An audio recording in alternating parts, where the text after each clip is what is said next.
Hey, what's good YouTube? My name's Gray and you join me today as I take a tentative step outside my comfort zone of wall-to-wall retro to raise my head above the parapet to see what's going on with the soon-to-be replaced current gen.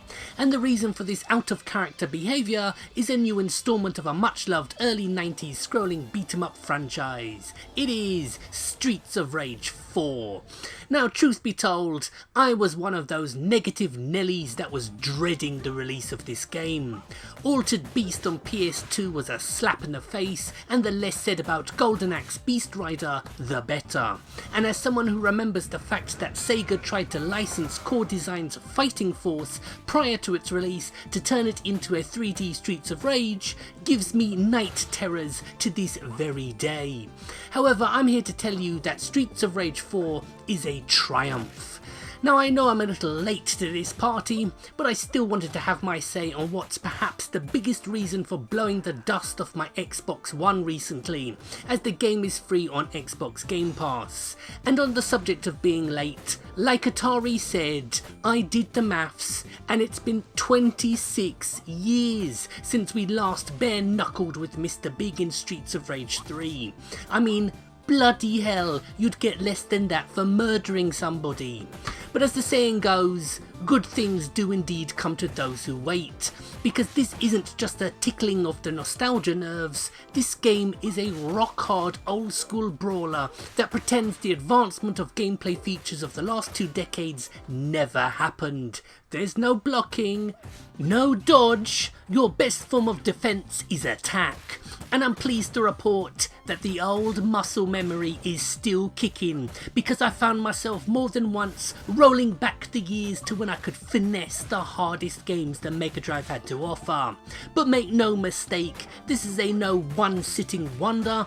However, you will persevere, because while the story is your typical sort of thing you've come to expect from these sorts of games, there are lots of things to unlock, such as Adam from the first game. Probably the only thing that disappointed me about Part 2 was his absence. But the crew from Streets of Rage 1 are back together, as both Axel, now rocking the homeless man look, and the hasn't aged a day Blaze Fielding, the only game girl who could rival Chun-Li in my 12-year-old mind, are all controllable once more. And they are joined in their quest to clean up the city by 2 others who I couldn't care less about. Seriously though, it's a game that should have us all rolling in the aisles at its unapologetic 16-bit style throwback gameplay in an all but dead genre. But the more I play it, the more I come to realise just how good we had it back then.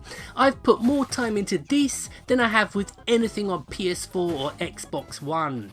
Between this and remakes like Resi 2 and 3, not to mention Final Fantasy 7, retro isn't just becoming more mainstream, it's becoming the mainstream. And if games of this calibre from the so-called AAA studios are what we have to look forward to in the future, then maybe gaming isn't dying as many of the naysayers have been saying.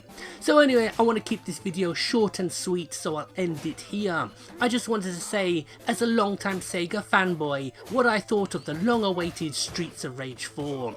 Because between this and Shenmue getting new installments after all but the most diehard of fans had given up all hope of ever seeing sequels to either, it means maybe all those years of hoping and praying for a Kid Chameleon 2 don't seem so far-fetched now.